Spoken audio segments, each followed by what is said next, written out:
Selecting an insurance provider for your business is a big decision. With over 26 years of experience, our Offered team is your solution for quality and proven coverage. The customer service you remember from years ago is what we pride our team on. We know how important your company is to the community.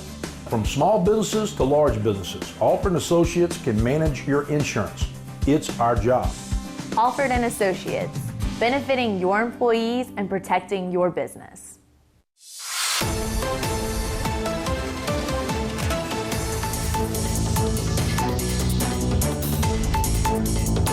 But we are here today to for this tribute unveiling of a bust that he has. It was, I don't know, how often was it, Mr. Tom? It was like every week, every 2 weeks? Pretty much. Yes, he was going for a sitting. And so we are looking forward to seeing the final product and the unveiling of this bust that will be here into perpetuity. And as we were preparing for this day, one of the things I remarked to friends as well as to family is that I'm really grateful, not just for him being honored and recognized, but I'm grateful that he's here to bear witness to it, because a lot of times people are honored posthumously, right? And they don't get to see and enjoy and the fellowship with the people who are important to them and made significant contributions in the journey, because no one does these things alone, and everyone in here has been along for the journey of his life and his experiences here at Nicholls, which make this day possible. And so I'm gonna toss it to my sister. Well, thank you, sister. I think we're going to go a little bit out of order here today because we have one Coach Landry, Coach Don Landry, standing here. And I'm going to allow my sister to say a few things about Coach Landry, but I can say with assurance that the relationship that my father and Coach Landry have built over the years may have started as one of coach to student, but it has certainly grown into what I believe is the real definition of family. It goes beyond bloodline, it goes beyond what we look like on the outside, but it's really about how we treat and feel about each other. And so I'm gonna let her say a few things and then, well, I'm sorry, I'm going out of order, but I still want you to say a few things. I'm gonna let her say a few things and then I'll come back afterwards. Okay. So I was thinking about, so I've been coming to this campus a long time, y'all, if you haven't figured that out. But I have such great memories being in the stands. And he was no longer Coach Landry at that time, because he, I think, was athletic director at that time when I was running around the stands, where my dad was assistant coaching on the sidelines there. But Coach Landry and Miss Lucille were always so warm and welcoming, and as my sister said, treated us as part of their family, and just so very kind to us over the years. And I just think back to the courage of Coach Landry to even go, you know, pluck this little student out from Moss Point, Mississippi, and convince him to come on over to Thibodaux, Louisiana, which I doubt he had heard of Thibodaux, Louisiana at that point. But not only to get him here, but to keep him here and get him to stay. And so those are some of the memories that I have, I think about, and I remark on as I reflect on these past, I'm 51 now, so plus years of a relationship that, like you said, started as a coach and a student, but has transcended that. Well, thank you for inviting me to be one of the speakers today. It's an honor. I'm going to spend all of my time speaking about Cleve as a player and as a coach. I'll let other people speak about other phases of his life. In 1970, we were given permission to integrate the Nicholls State basketball program. For various reasons, we limited our search for black players to Louisiana and Mississippi. Tiger LeBlanc, who was my assistant coach at the time, traveled all over these two states, and I credit him for finding Cleveland. Cleveland has admitted that he had never heard of Nicholls at the time, so reinforcing what you just said, and was leaning toward attending Jackson State, a black university. Tiger kept working on getting Cleve just to visit. Cleveland has done numerous interviews in recent years, so I'm quoting him about what happened next. All this is within quotes. My coach at Magnolia High School, Ira Polk, told me that it was time for this to be done. Integration has taken place on college campuses, and so if not you, then who? If not now, then when? I visited Nicholls, and it was a conversation that I overheard that was the deciding factor for attending Nicholls. I heard President Vernon Galliana talking to another coach who had brought another black player, to visit, saying the same thing that Coach Polk had said to me. I had two people, one black and one white, both saying, let's get it done. Incidentally, Coach Polk later sent another great player to Nicholls, his own son, Richard Polk. Cleveland Hill enrolled at Nicholls State in 1971.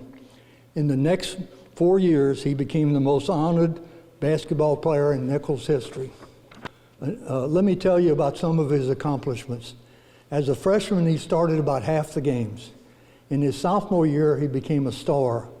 He was our most valuable player, was selected second team All GSC, and was voted permanent team captain by his teammates.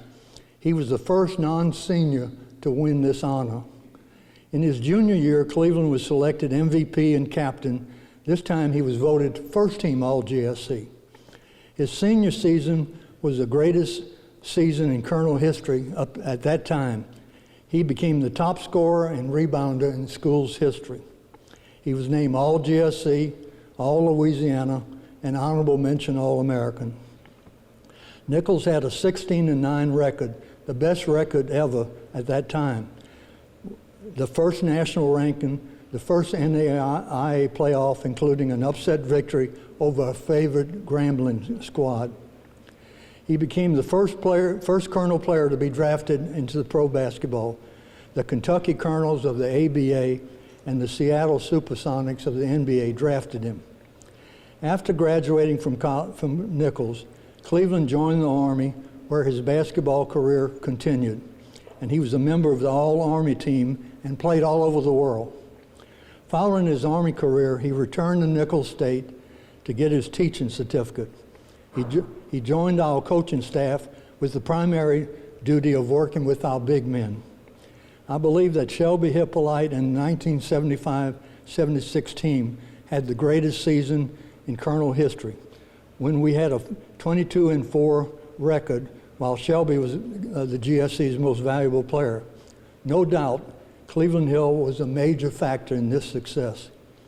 He later served as an assistant coach for 6 seasons under Jerry Sanders and Gordon Stauffer. After his coaching career ended, he continued to gather honors. He was elected to the Louisiana Basketball Hall of Fame, and later the LABC awarded him their top honor, Mr. Louisiana Basketball. Other speakers will talk about their more great achievements by Dr. Cleveland Hill. Cleve, I'm proud to call you my friend and to tell you how much I respect you. Thank you.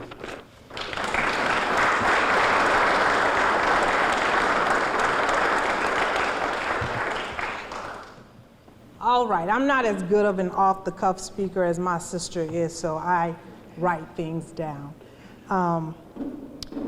So again, hello everyone. I am Christina Hill, the younger of the Hill daughters.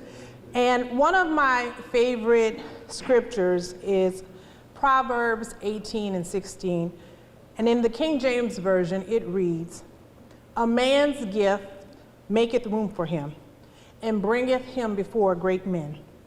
Well, not only is my dad a great man in his own right, but his gifts certainly have brought him before great men and women, as can be attested by the fine people who are here in this room.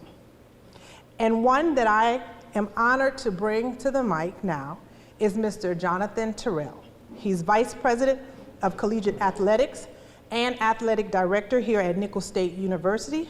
Mr. Terrell will be speaking on behalf of the university. So please welcome Mr. Terrell.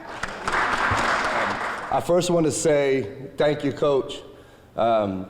As a teacher, as a leader, as a great person for me to look up to as being a first to sit in a seat, to be able to bend your ear, I thank you for all the information, all the leadership that you've given me. So I want to say thank you.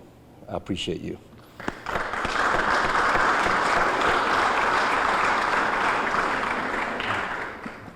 Thank you to Nick Nelson and Tom Bruno for getting this done and seeing it through to the finish line.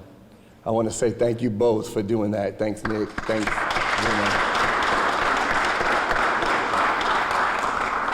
When you are a humble person, it's tough sometimes, but what an honor to get your roses while you're still here to smell them, Coach.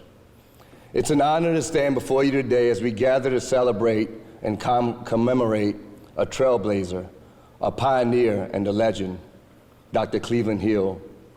Today we pay tribute to you, a man whose name is etched in history, not only for his accomplishments on the court, but also for his unwavering dedication to education and community. Dr. Hill's story is a testament to the power of courage, determination, and excellence. As the first black student athlete at Nicholls State University, he did more than break barriers. He shattered them with grace, skill, and integrity. On the basketball court, Dr. Hill displayed athleticism that earned him a place in the Hall of Fame, but his legacy extends far beyond the game. He knew that success was not solely defined by what one achieves, but by the doors one opens for others. After his remarkable athletic career, Dr. Hill dedicated his life to education, shaping minds and inspiring generations. Rising to the position of dean at Nicholls State University as a first, he became not only a leader, but a symbol of progress and possibility. His presence in that role demonstrated to countless students, especially those who might have felt overlooked or undervalued, that excellence knows no bounds of race or background. Today, as we unveil this bust in his honor, we do more than celebrate his achievements. We celebrate the values he embodied: perseverance, equity, and commitment to lifting others as he climbed. This bust will stand as a permanent reminder to every student, student athlete, educator, and community member that walks in Stouffer Gymnasium that greatness is achieved not by conforming to expectations, but by defying them. Dr. Hill's legacy challenges all of us to be fearless in the face of adversity, to recognize our ability to make an impact, and to leave every place better than we found it. He was a giant on the court, even with that fro. A visionary in the classroom, a rare combination that continues to inspire us all. Let us honor his memory by striving to live up to the standard he set, ensuring that the path he paved remains open and illuminated for those who come after us.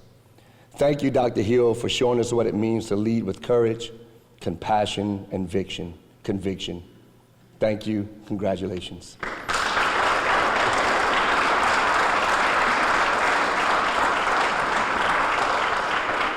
Next up, we have, I will call him our fun uncle, right? That's a good description? Yeah. So, my father talks to us about his time here, and one of those people who he forged a friendship here with as a student was Nick Nelson. So I remember Nick from coming to the basketball games when I was a little girl, and I remember little Nick, because little Nick was the ball boy, and he would run out there and wipe up the floor and all of that stuff. So he's been a part of our lives for a very long time, but he always has been a great friend to the family, a great jubilant spirit that there's never a dull time when Nick Nelson is around. So, and I thank him for being a part of our life. And so, Nick, come on down. Vice President Terrell, Coach Landry, Mr. Tom Bruno, Vice President Terry Bro, my good friend the Chief, John Weimer, and last but not least, Dr. Donald Io. I'm gonna get off script real quick. If it wouldn't be for Dr. Io, a lot would not happen today. How deep are we talking? I flunked out of LSU in '0. Dr. Io got me in. Here.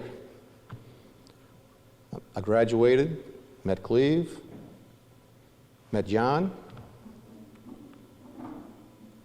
and was fortunate enough to be on a search committee for a football coach and hired Rick Rhodes.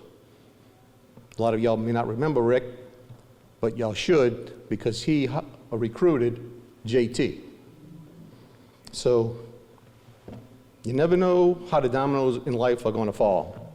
So Doc, thank you so much.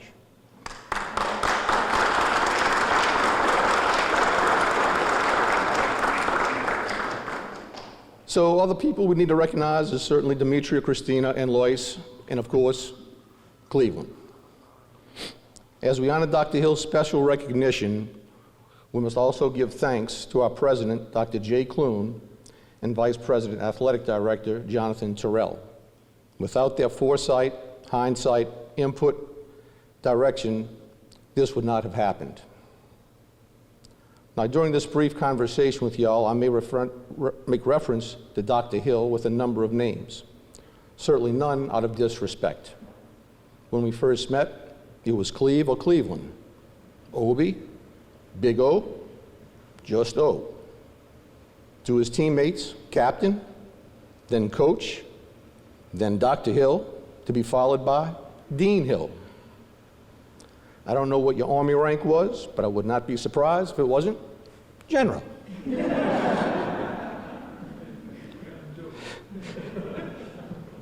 Was it? No. Ralph Waldo Emerson tells us that the purpose of life is not to be happy, it is to be useful, honorable, compassionate, to have it make some difference, that you have lived and lived well. Cleveland Hill fits this description and has made a difference, which is why we're honoring him today. A little bit of my background. From the time I was 5 through high school, I spent the entire 3 months of my summers in Lacombe, Louisiana, with my grandmother and my great aunt. And during those summers, all, and I mean all of my friends were black. We had great times, and nobody had a problem. So in my junior year of high school, Coach Andy Russo recruited 3 black basketball players. All good guys, all friends of mine. To me, not a big deal. 1970 came around, and I arrived at Nicholls. Ran into a high school friend and basketball player, Dale Menard. He had invited me to practice, introduced me to Coach Landry, and I became team statistician and manager. So for me, when I saw a black player, Cleve, on the team, no big deal. True, segregation was rampant, and at Nicholls State College, integration was in its infancy. But it wasn't until I was in charge of getting motel and dining reservations for the team's road trips that I realized the extent of it. Many motels refused us rooms. Burger King would let us take out, but not eat in. It's an understatement to say that at that time, the world was not fair. However, sharing a room on road trips with Obi to North Louisiana or Mississippi, one would never know he had a problem or issue with all of the madness. At that time in my life, I wasn't mature enough to connect the dots of life, knowing what to do in those situations or to completely understand what Obi was going through. If I had been in his shoes, I would have been incredibly angry. and I'm sure that on the inside, he was. However, his attitude of class and dignity, the outside world would never know of his struggles. I never heard anything profane or negative out of his mouth. The daily smile was infectious, the same smile he has today. Even then, when the world tried to disrespect him, he knew he would succeed, and his attitude, it rubbed off on all of us. The only real anger I ever saw from Cleve was during a fierce, highly contested home game against LSUNO. I'm talking wanting to hurt somebody bad, angry. I remember that one, though. The way that dedicated athletes feel when they want to win. But if there's any other bad bones in his body, we need to consult with Lois, because I don't know. Does he have any? No. Okay, good. Which brings this journey to where we are today. On August 15th, 2012, I received an email written by a fellow teammate of Cleve, Kirk Bays, who reminded me that just as Jackie Robinson broke the color barrier in Major League Baseball, Obi did the same for Nicholls.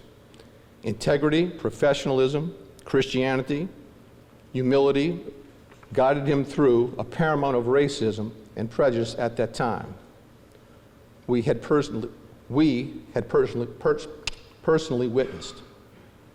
It seems Kirk and I were on the same page. We watched Cleve's personality and presence be tested, but it was never broken.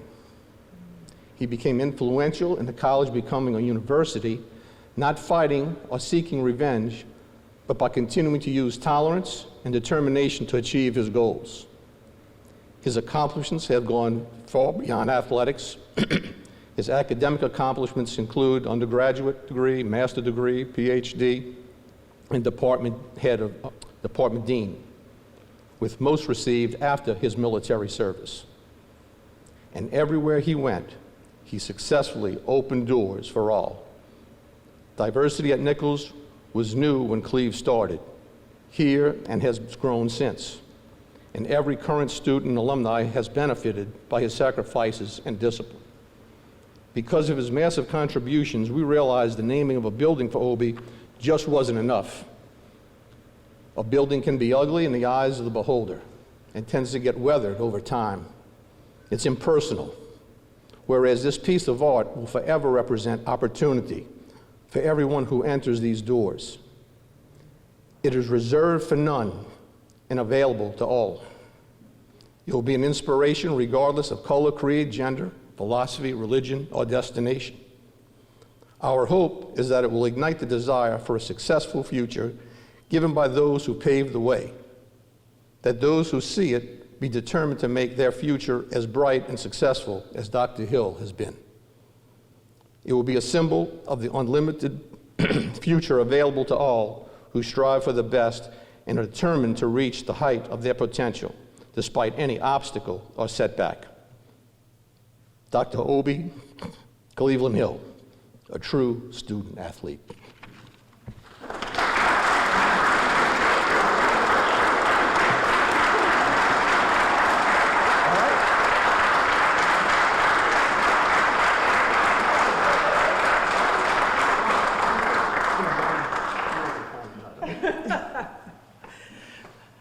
I just wanted to say, you know, again, my sister and I were under strict guidelines, so we didn't prepare very much.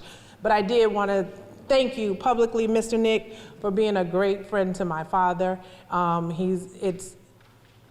It's rare that you find people who you can stand the test of time with in terms of relationships. And, you know, obviously we know some marriages don't last, so certainly some friendships don't last, but Mr. Nick, you've always been a true example of friendship. My sister remembers more of when she was younger, but I remember when we had my father's 50th surprise birthday party, and you were instrumental in helping us pull it together. And of course, we got him then. We always get him, but you've been a wonderful friend, so thank you so much. All right, I guess it's time to bring up the honoree. So without further ado, we will bring up our honoree for today, Dr. Obi Cleveland Hill.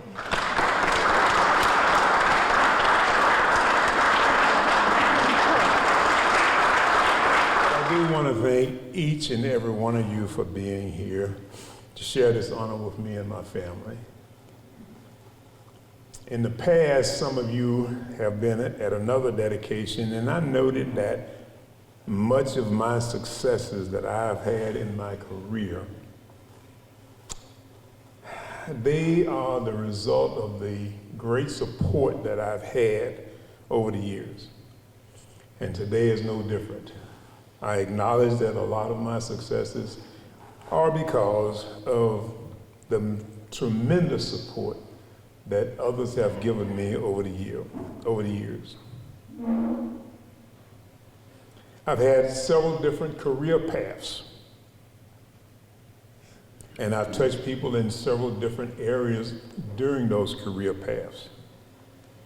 I wish that I could stand up here today and recognize each of you individually, but because of the time factor that we're under, UNO is playing Nicholls today, and so we want to make sure we don't interfere with that. I can't call everybody's name individually, but I do want to call some names of very special people to me in my life. Those of you who I don't call your name, please remember that in my heart, in my soul, I think about you all the time, and I will always be eternally grateful to you for what you've shown me over the years as friends and colleagues. But for a few people I want to recognize, and quite naturally, I have to recognize my wife. Where'd she go?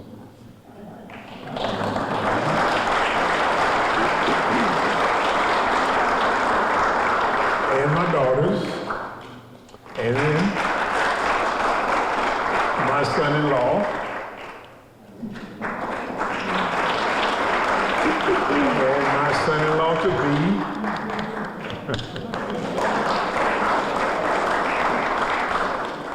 my grandchildren, Jasmine and Davin, stand right there. My younger brother, who's in the back, and his wife Joyce, recognize them. And my nephew, he stands out like I do.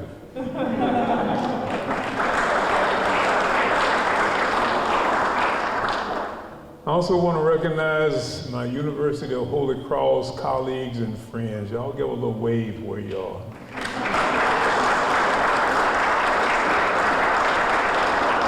Just a little wave, you don't have to do a second line, okay? A very special thanks to Nick Nelson and Jonathan Terrell. You already met them, but they were the inspiration behind this entire project. Thank you guys. I really appreciate it. Coach Landry, I have to acknowledge you because you were my coach as a student athlete. You were my mentor, whether you know it or not, when I was coaching, but you've been a lifelong friend. So I thank you for over 50-something years of friendship. Dr. Donald Ayo.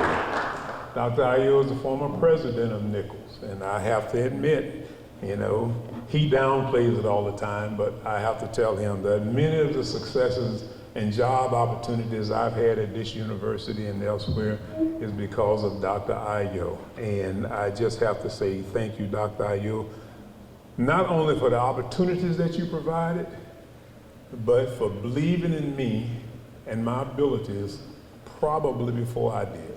Thank you.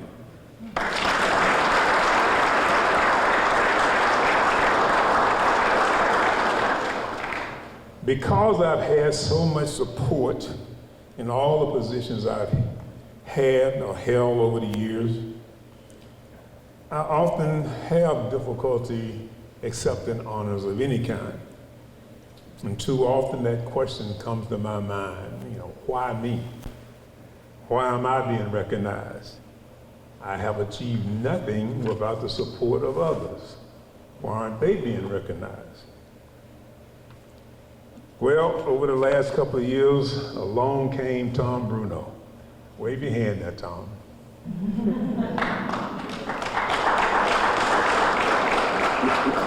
Tom is the artist who sculpted the bust that we are going to unveil in a little while.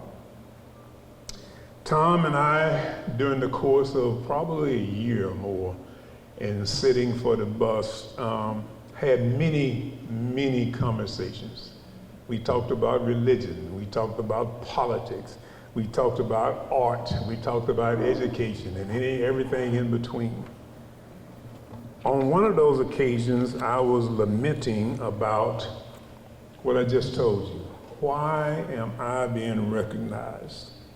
And Tom said something that has stayed with me all this time. He said, "This honor is for you, but it's not about you." Let me repeat that. This honor is for you, but it's not about you. And then he went on to say, this is for the generations that will come after you. This is for the generations that will come, even though I don't like to think about it, long after you have departed. From those words by Tom, I have developed an imagination and a hope. First, my imaginations. I imagine that henceforth, prospective students will come to this university on campus tours. I imagine that on those tours, they may see the bust. I imagine that some brave, inquisitive student or students will inquire, who is this dude? I imagine that the tour guide will inform the student or students about my years as a student athlete. I imagine that the tour guide will inform them of my years as a men's and women's basketball coach. I imagine that the guide will mention my years as a faculty member. I imagine that my years as a director, dean of education, and interim dean of student life will be talked about. I imagine that my 20-year military career will be a point of emphasis. More importantly, I imagine that the tour guide will mention that while working full-time, serving in the Army Reserves, I pursued and achieved a doctorate degree. So those are my imaginations. And here's my hope. That one or more future college students will say, I can do all of that. And another one will say, I can do that and even more. That is my hope. When my imagination and my hope becomes a reality, then this bus will have indeed served this purpose. So on behalf of my family, myself, I accept this tremendous honor and thank all of you once again for being here.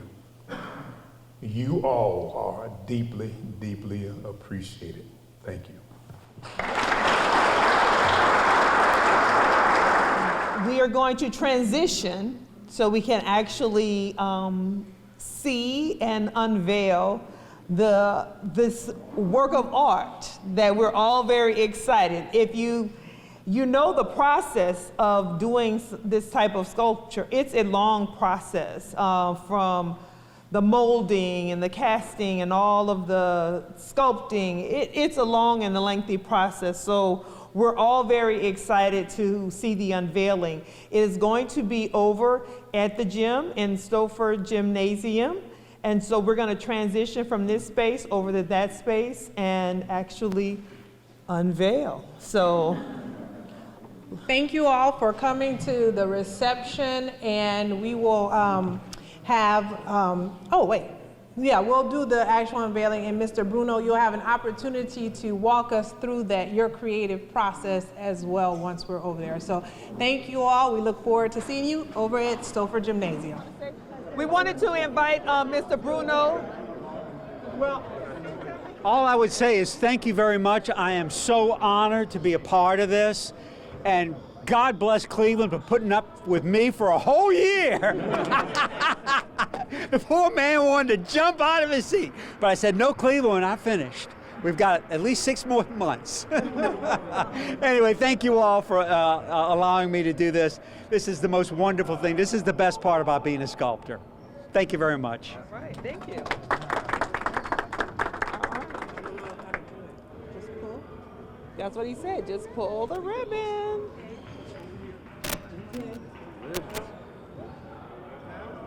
Just pull it down.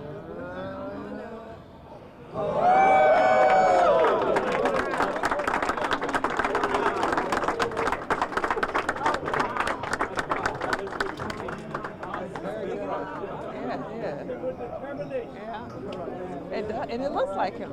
Right. And it looks like him. Yeah.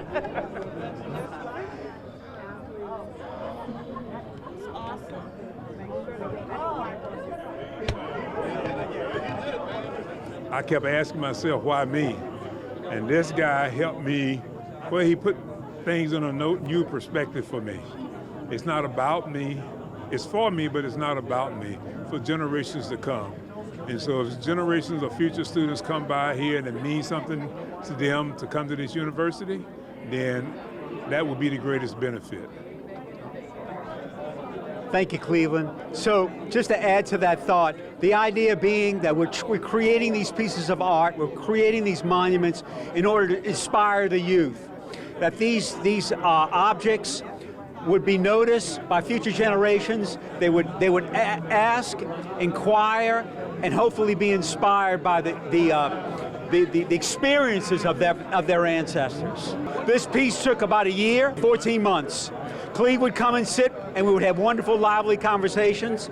And in doing that, I would be able to measure the expression and the depth of Cleveland's personality, and hopefully convey that in the material. This piece is made out of bronze. The sculpture is cast in bronze. It's originally sculpted in clay, and then casted in bronze, and then the base is sapele wood. This is my first time seeing it, and I want to relate to what Sam said. Over that 13, 14 months, it was never a dull moment, I promise you. Yes, indeed. Yes.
Today's social media segment is brought to you by South Louisiana Bank. It's better when we bank together.